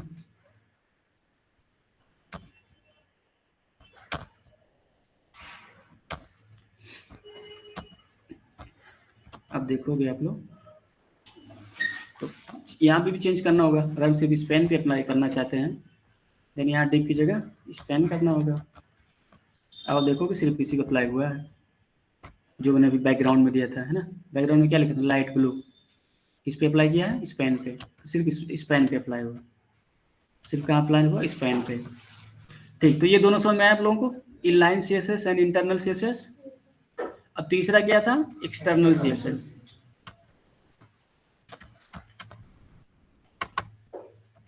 external CSS, external CSS कैसे लिखते हैं, इसका लिखने का तरीका है यूजिंग लिंक टैग। एक लिंक टैग होता है, ठीक है, यूजिंग लिंक टैग, और उसके अंदर हम उस फाइल का पाथ देंगे, ठीक है, उस मतलब कहाँ हमारी सीएसएस वाली फाइल है। एक्सटर्नल है मतलब कि जो हमारा सीएसएस है इस फाइल के बाहर होगी, है ना, इंटरनल नहीं होगी, क्योंकि अगर इंटरनल हुई देन वो इंटरनल सीएसएस हो गया। अभी एक्सटर्नल सीएसएस लिख रहे हैं, मतलब कि जो हमारा सीएसएस होगा किसी एक्सटर्नल फाइल में होगा। तो यहाँ पे एक फाइल क्रिएट कर ले रहे हैं, इसके जस्ट पास में ही, styles.css, ठीक है, कुछ भी नाम दे सकते हो, मैं कन्वेंशनली इसका नाम दे रहा हूँ क्योंकि सब लोग कन्वेंशनली यही देते हैं स्टाइल्स, क्योंकि स्टाइल्स प्रोवाइड करने वाले हैं, इसलिए मैंने स्टाइल लिखा है, आप कुछ भी दे सकते हो, ठीक है। तो हम CSS कहाँ लिखेंगे, सेपरेट फाइल में लिखेंगे, देन इसको हमें इससे लिंक भी करना होगा, तभी तो यहाँ पे हम लोग अगर कुछ अप्लाई करेंगे तभी तो अप्लाई होगा। तो पहले उसको यहाँ पे हम ऐड कर लेते हैं, ऐड कैसे होगा, यूजिंग लिंक टैग। ये लिंक टैग है, कहाँ अप्लाई करेंगे, वो लोग हेड में। हेड में क्यों करेंगे, क्योंकि ये क्या कर रहा है, एक मेटा डाटा प्रोवाइड कर रहा है ना। जब मैंने एक्सप्लेन किया था HTML का स्ट्रक्चर, देन बताया था कि हेड टैग में हम वही चीज़ लिखेंगे जो हमारे डॉक्यूमेंट में कुछ एडिशनल इन्फॉर्मेशन प्रोवाइड करेंगे, मतलब कुछ एक डेटा है उसके रिगार्डिंग कुछ और डेटा प्रोवाइड करेंगे, उसको मेटा डाटा बोलते हैं, डेटा अबाउट डेटा, ठीक है। तो HTML हमारे में पहले से था, अब उस HTML में हम लोग क्या CSS अप्लाई करने वाले हैं और उसको ऐड कर रहे हैं, राइट। ये डिस्प्ले तो कराने वाले नहीं हम लोग, इसलिए इसको हेड में डाल रहे हैं, हेड के अंदर जो होता है वो दिखता नहीं है, ठीक है। तो लिंक टैग मैंने यहाँ पे लगा दिया, और REL मतलब रिलेशन में क्या दे दिया, स्टाइल सीट, ये मैंडेटरी है देना अगर आप CSS उसमें फाइल ऐड कर रहे हो। और ये href में क्या देंगे, उस फाइल का नाम दे देंगे। फाइल हमारी कौन सी है, styles.css, तो यहाँ पे मैंने लिख दिया styles.css, उसने ले लिया ऑटोमेटिक, ठीक है। VS कोड थोड़ा स्मार्ट है तो वो ले लेता है, ठीक है। तो लिंक भी मैंने कर लिया जो स्टाइल है। अब हम लोग यहाँ पे कुछ लिखेंगे जिसका CSS बाहर लिखने वाले हम लोग, ठीक है, मतलब बाहर वाली फाइल में। तो यहाँ मैंने एक डिव लिया, डिव के अंदर सपोज मैंने H4 टैग ले लिया, कुछ भी ले सकते हो आप लोग, ठीक है। और लोअर में मैंने कुछ टेक्स्ट लिख दिया, मल्टीप्लाइड बाई 10 दे दिया सपोज, ठीक है। तो 10 लाइन्स दे दिया उसमें, अच्छा बट इतना जरूरी नहीं है हेडिंग में, कोई ना, थोड़ा ही लिखते हैं। This is heading HEADING heading tag inside div, right. कुछ और भी लिख देते हैं इसमें, एक पैराग्राफ लिख देते हैं, दिस, या सीधे लिख देते हैं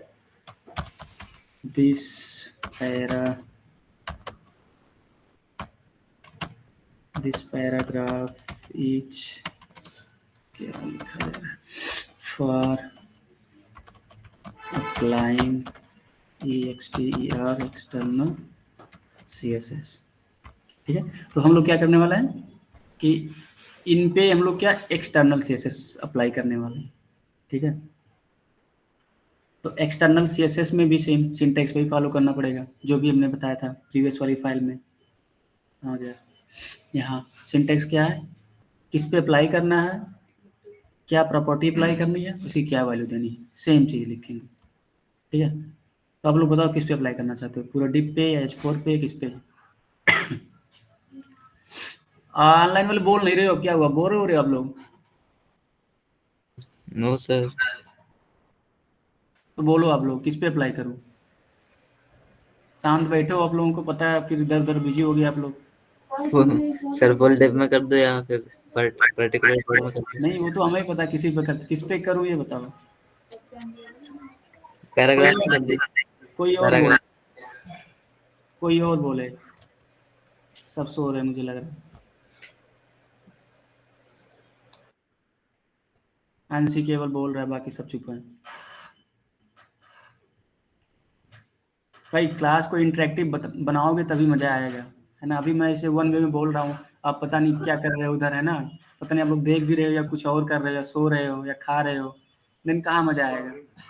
फिर आप लोग बोलोगे कि सर आपने जल्दी बता दिया, मुझे समझ ही नहीं आया।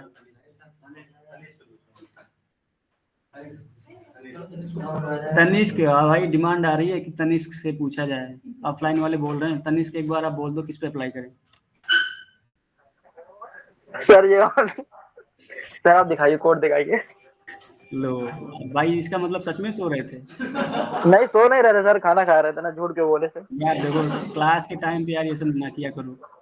अरे सर लेट हो गया था थोड़ा खाना खाने में, इसलिए आए थे। खाना खाने का टाइम बताओ, 5 बज रहे हैं, हाँ, कब नहीं खाना? नहीं नहीं सर, थोड़ा लेट हो गए थे आज, बाहर थे ना इस चक्कर में।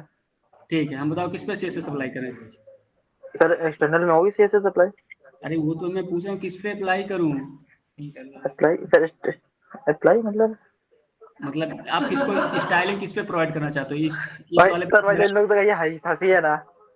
सॉरी, अच्छा स्टाइलिंग सर, हाँ इसमें सर एच में, H4 में और P में सर। H4 में अप्लाई करूँ? ठीक है, हाँ सर H4 में ठीक है। तो CSS अगर अप्लाई करिए H4 में अप्लाई करना हो देन मैं क्या करूँगा, H4 टैग सर। जो है एज ए सेलेक्टर लूँगा और उसकी कुछ एक हाँ प्रॉपर्टी होगी और उसकी कुछ वैल्यू होगी, ठीक है। हाँ सर। पढ़ रहे हैं एक्सटर्नल CSS, ठीक है। मतलब जो हमारा हम्म, CSS होगा वो किसी अदर फाइल में होगा। वो कौन सी फाइल, अदर हाँ फाइल सर है? सर ये वाली sir file, style dot CSS। हाँ ठीक है। तो हमें H4 पे अप्लाई करना, तो यहाँ पे लिखेंगे H4 क्या हो गया, सेलेक्टर हो गया। अब यस सर। इसकी बॉडी और इसकी कुछ सर प्रॉपर्टी। कर, अब बताओ हाँ ये करली ब्रेसेस लगाए। H4 पे क्या अप्लाई करना चाह रहे हो? सर ये H4 में वही करली ब्रेसेस, टेक्स्ट अलाइंग वगैरह। सर नहीं इसमें टेक्स्ट बैकग्राउंड अपना। अप्लाई करना, इसका फॉन्ट साइज इंक्रीज करना चाह रहे हो, कलर चेंज करना चाहते हो, बैकग्राउंड क्या करना चाह रहे हो? सर बैकग्राउंड तो नहीं, मतलब ये है कि इसका वही टेक्स्ट है सर, उसको वो करना चाहते हैं सर, कलरिंग करना चाहते हैं। कलरिंग करना चाह रहे हो? जैसे देंगे, हाँ कलरिंग करना चाहेंगे सर, जैसे पैराग्राफ है तो P करली ब्रेसेस, ठीक और है, ठीक अपना जितना भी टेक्स्ट ठीक अलाइन, है, टेक्स्ट मतलब बैकग्राउंड कोई भी अपना। इसमें CSS की कोई प्रॉपर्टी देंगे और उसकी कुछ वैल्यू देंगे, ठीक है। मैं इसका फॉन्ट साइज इंक्रीज कर रहा हूँ, ठीक। अभी आप देखोगे इसका इंस्पेक्ट करके, देखो जैसे अभी ये सॉरी, जो HTML इंस्पेक्ट कर रहे थे, राइट, HTML यहाँ पे हम देख रहे थे, राइट, उसी तरीके से हम यहाँ पे उसका CSS भी देख सकते हैं, ठीक। यहाँ पे क्या एलिमेंट्स के जो नीचे है, राइट, ये क्या है, पूरा है, इसका HTML है। यहाँ पे आप अपना सारा कोड देख सकते हो। देखो मैंने जो लिखा था, स्टाइल्स लिखा था, आरियल सॉरी ये स्टाइल लिखा था, ये भी है, लिंक टैग लिखा तो भी है, ये हेड वाला है, ठीक। और बॉडी में जो मैंने लिखा था वो सारा यहाँ पे है। देखो जो मैंने कमेंट लिखा था वो भी है ना। डिव है, स्पैन है, देन फिर से डिव है। और इधर क्या है, इंजेक्टेड बाय लाइव सर्वर, तो इसको हम नहीं देखेंगे, हम लोग लाइव सर्वर से रन कर रहे हैं इसलिए है, ठीक है। तो इसको इग्नोर करना नहीं चाहिए आप लोग। तो हम बात करें इसको हम लोग पॉइंट करने का, है ना।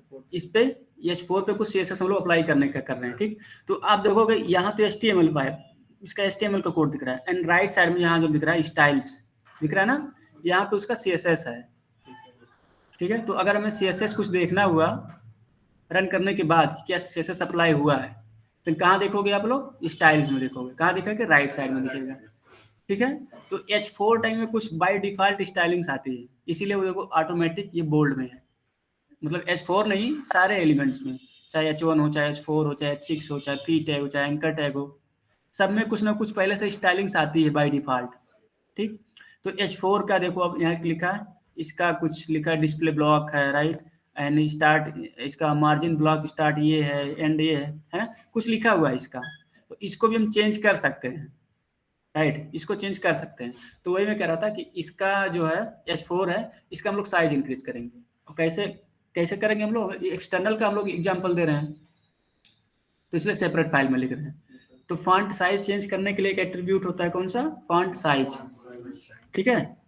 देखो आप लोग VS कोड, इसलिए मैं कहता हूँ कोड लिखो, आप लोग कोड लिखोगे आप लोग, देन देखो VS कोड कितना हेल्प कर रहा है। यहाँ लिखा है इसने प्रॉपर ये करता क्या है, फॉन्ट साइज, जैसे मैंने यहाँ पे लिखा फॉन्ट साइज, इस पे होवर किया, यहाँ पे इसने पूरी उसकी डेफिनेशन दे दी, लिखा ना, indicates the desired height of this glides from font for scalable font, the font size is scale factor apply to, ठीक है। थोड़ा इसका लाइक लैंग्वेज उतना इजी नहीं होगा, बट फिर भी अगर आपने पढ़ा है या मैंने पढ़ाया एक बार आपने पढ़ा होगा, तो देख के आप समझ जाओगे कि ये करने वाला क्या है ना। या फिर भी अगर ना समझ आए तो एक बार जस्ट बस पेस्ट करना है गूगल पे, उसको तुरंत डेफिनेशन आ जाएगा इजी वाला। बट यहाँ से मिल जाएगा आपको मोस्टली, राइट। ठीक, तो हम क्या अप्लाई करेंगे, फॉन्ट साइज कितना कर दें। देखो इसके भी बहुत सारे एट्रीब्यूट्स हैं, यहीं से आपको पता है, HTML आपको यहीं से आ जाएगा कि फॉन्ट साइज में हम क्या क्या दे सकते हैं ना, लार्ज दे सकते हैं, लार्जर, मीडियम, स्केल। तो इसमें कुछ वैल्यूज ऑलरेडी होंगी, बट हम ये अगर अप्लाई ना करना चाहें तो परसेंट में दे सकते हैं, CAP में, CH में, सेंटीमीटर में, बहुत सारे उसमें, राइट। PX में है, REM में, बहुत सारे हैं। तो ये सारे यूनिट्स होते हैं, राइट। ये सारे यूनिट्स है, हम पढ़ेंगे जो इंपॉर्टेंट सारे नहीं, जैसे आप करोगे तो स्क्रॉल करते रह जाओगे, सारे नहीं, बट जो इंपॉर्टेंट है वो सब पढ़ेंगे, जो हम लोग यूज करेंगे, जो सब लोग यूज करते हैं। ठीक, तो अभी के लिए मैं इसको दे रहा हूँ सपोर्ट 20px, ठीक है। 20px मतलब 20 पिक्सल, राइट, पिक्सल। तो अभी अब देखो उसका फॉन्ट साइज चेंज हो गया होगा, देखो थोड़ा इसका बढ़ाना साइज, अभी मैं और बढ़ा दे रहा हूँ इसका साइज, 20 से इसको मैं 30 कर दे रहा हूँ, देखो और बड़ा हो गया साइज, हुआ है।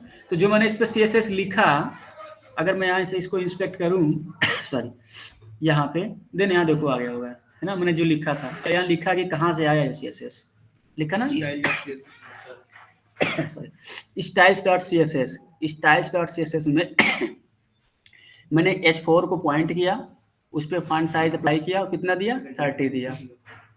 तो दिख रहा है ना यहाँ पे, ठीक है। और यहीं से आप लोग टेस्टिंग के लिए, है ना, टेस्ट कर सकते हो इसको, increase and height, like increase and decrease करना क्या, सिर्फ डबल क्लिक करना है इसको, आप एरो की करोगे देन इसका साइज इंक्रीज होगा, डाउन की प्रेस करोगे देन इसका साइज डिक्रीज होगा, ठीक है। तो यहीं से आप लोग कर सकते हो। ये कब यूजफुल होगा, ये कब यूजफुल होगा, जब आप लोग वेबसाइट बनाओगे, ठीक है। आपने मान लिया यहाँ पे कुछ कोड लिखा, यहाँ पे अपने कोड मान लिया 30px आपने दे दिया, ठीक, और यहाँ पे रन हुआ 30px दिख रहा है, फिर अपना जो फिग्मा होगा, राइट, फिग्मा से मैच करोगे, फिर कहोगे नहीं यार इसका साइज तो ज़्यादा हो गया, मतलब कुछ और कम करना चाहिए ना, तो वो कम, फिर यहाँ से आप कोड में करोगे, फिर रन करोगे, फिर मैच करोगे, तो टाइम लगेगा, है ना। तो टेस्टिंग के लिए आप लोग यहीं क्विकली कर सकते हो, यहीं से। मान लिया मुझे फिग्मा पे मेरे कुछ और छोटा साइज था, तो फिर मैं इसे डाउन की प्रेस करूंगा, मैं देखूंगा अच्छा हाँ अब मैच कर रहा है ना, मतलब जो भी रहेगा उस हिसाब से आप लोग मैच करोगे, आपको लगेगा कि हाँ मैच कर रहा है, देन आप रुक जाओगे और ये सेम यहाँ से आप लोग कॉपी करोगे और यहाँ पे पेस्ट कर दोगे, ठीक है। तो इससे क्या होगा कि हमारा डेवलपमेंट टाइम बच जाएगा, ठीक है। हाँ, और एक चीज़ और, यहाँ से आप लोग जो चेंज करोगे, राइट, बस उतना ही टाइम तक के लिए है जब तक कि आप लोग पेज रिफ्रेश नहीं कर रहे हो। जैसे आप पेज रिफ्रेश करोगे ये वही साइज लेगा जो अपने कोड में लिख रखा है, ठीक है। सो तीनों समझ में आ गया आप लोगों को कैसे मैंने किया। इनलाइन के लिए स्टाइल एट्रीब्यूट का यूज किया, उसके अंदर HTML की प्रॉपर्टी, उसकी वैल्यू, सॉरी CSS की प्रॉपर्टी एंड उसकी वैल्यू। इंटरनल के लिए using style tag in head tag, ठीक है। हेड में मैंने एक स्टाइल किया, यहाँ मैं लिख दे रहा हूँ फिर से इंटरनल CSS,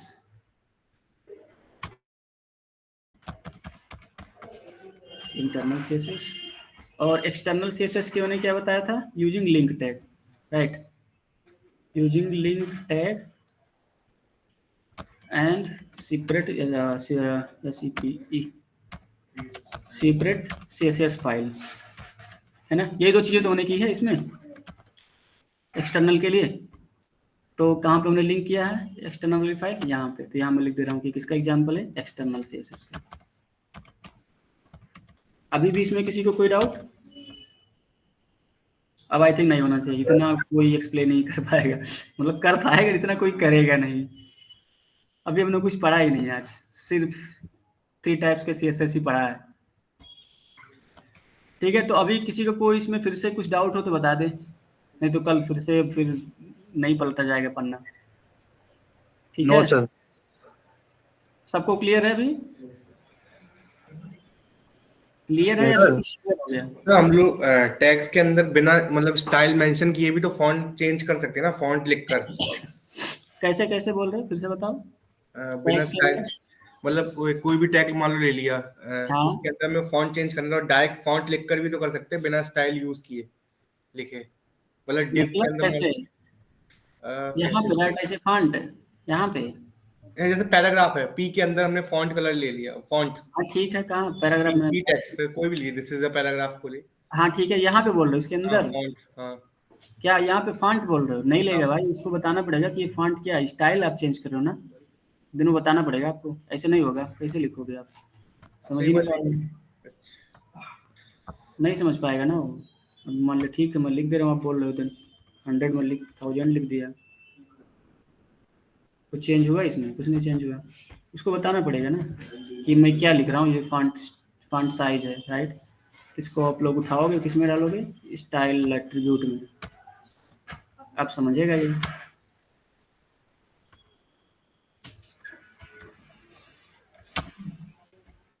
सर टेबल्स में करते हैं, अच्छा तो टेबल्स के अंदर। हाँ, टेबल में होता है, टेबल में बॉर्डर, जैसे मैंने बॉर्डर लिखा था ना टेबल के, जैसे स्टार्टिंग में यहाँ बॉर्डर लिख दिया हाँ था। उसमें करते हैं, मैं वही हाँ, सोच रहा था सर।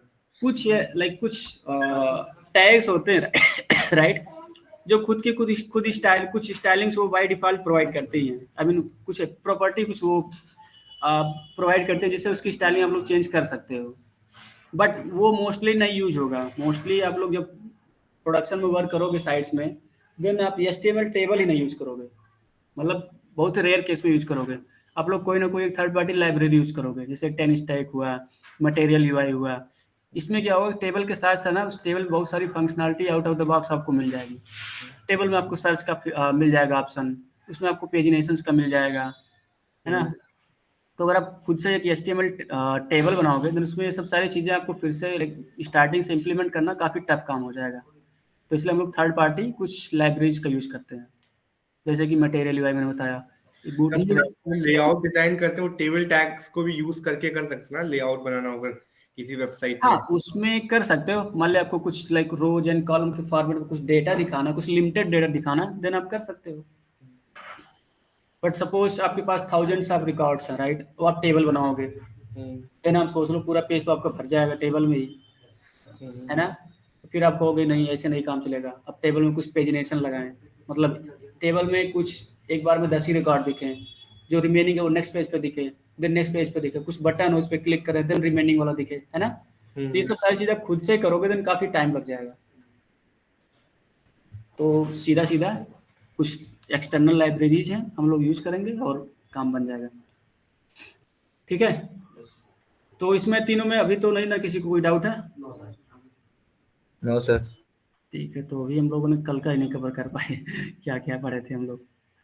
हाँ ठीक है, बस इतना ही बाकी है। CSS सेलेक्टर्स, राइट, जो अभी आप पूछ रहे थे ना, CSS सेलेक्टर होते क्या है, राइट।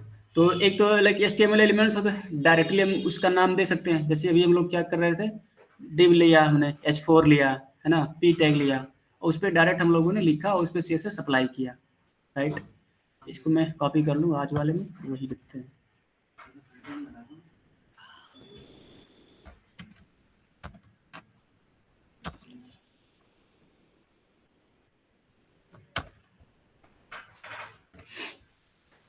यूनिवर्सल सेलेक्टर का मैंने बताया था कि यूनिवर्सल सेलेक्टर वो सेलेक्टर्स होते हैं जो लाइक पूरे पेज पे अप्लाई होते हैं ना।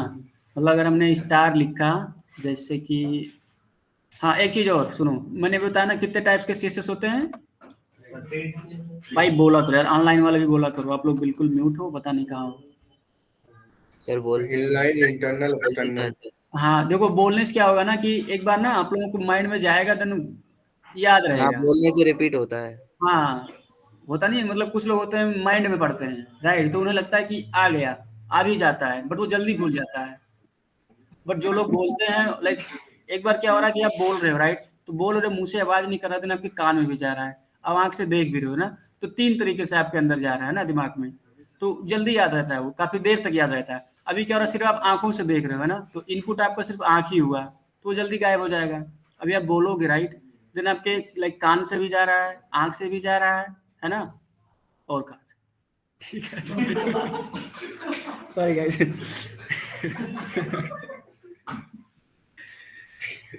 ठीक है।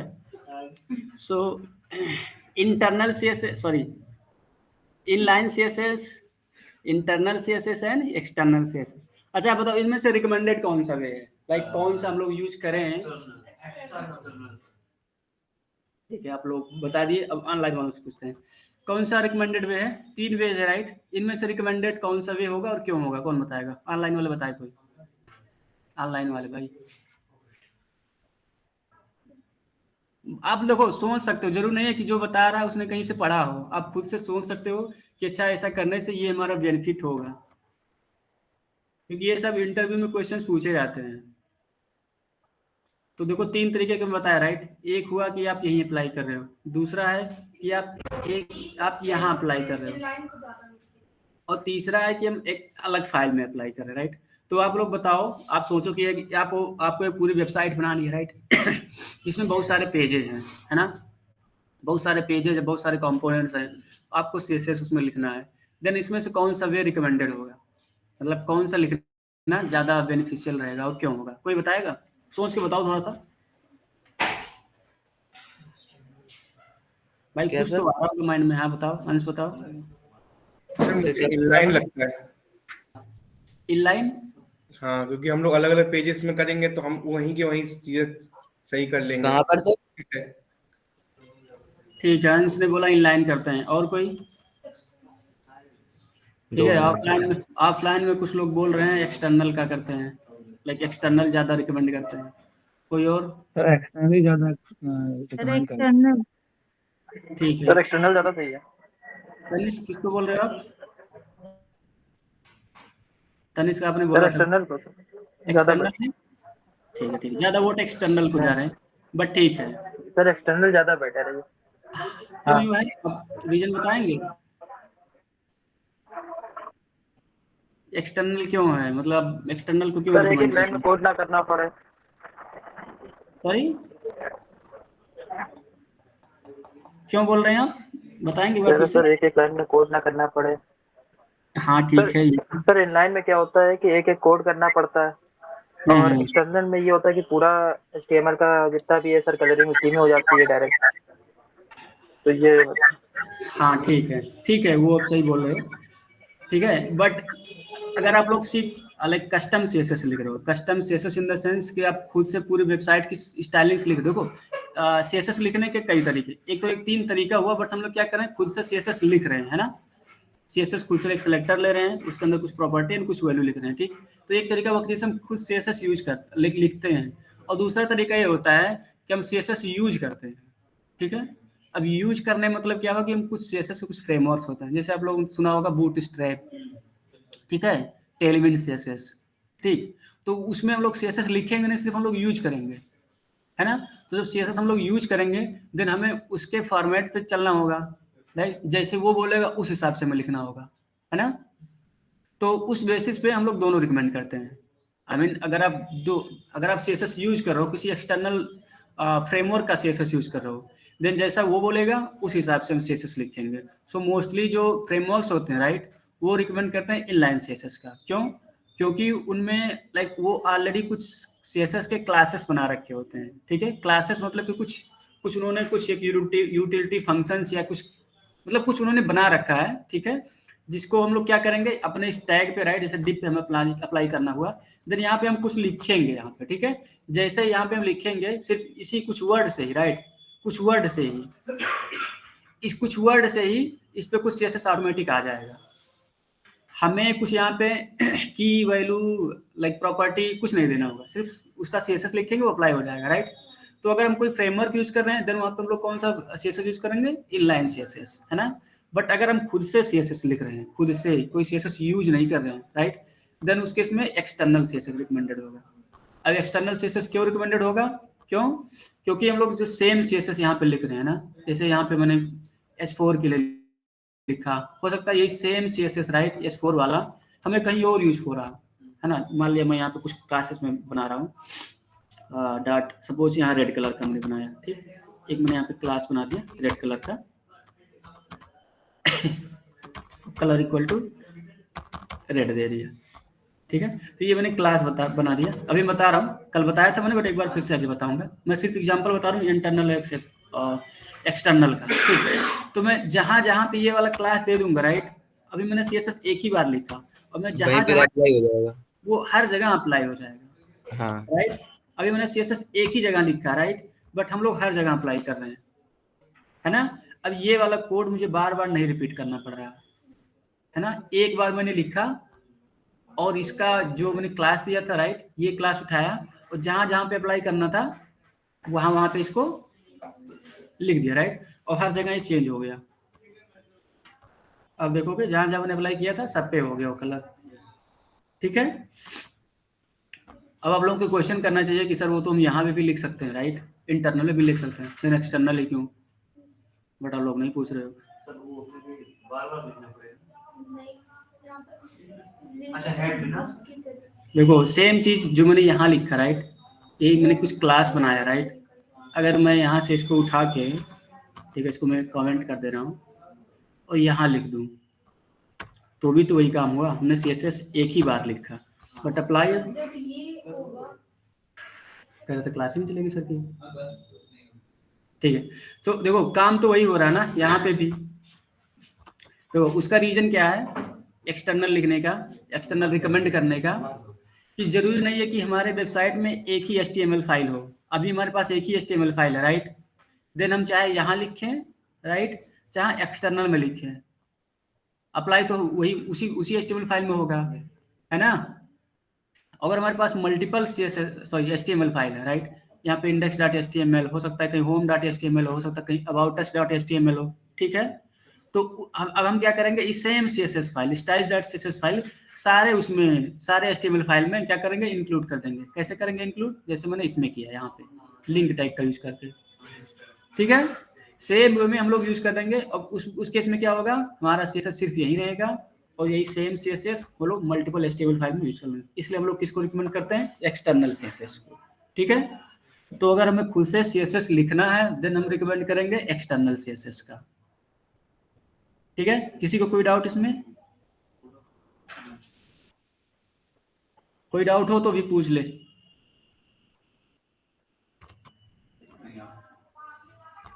समझ आ रहा ना आप लोगों को? Yes sir. ठीक है, टाइम हो रहा है फिर से ज्यादा, ठीक। तो यस सर। हाँ, तो अभी के लिए इसको क्लोज करते हैं ना। तो कल आप लोगों की छुट्टी रहेगी और परसों में भी आप लोगों की क्लास 7 से 8 को, ठीक है। वैसे भी हाँ हाँ सर नाइट में। हाँ नाइट में, सुबह आप लोग सोए रहो।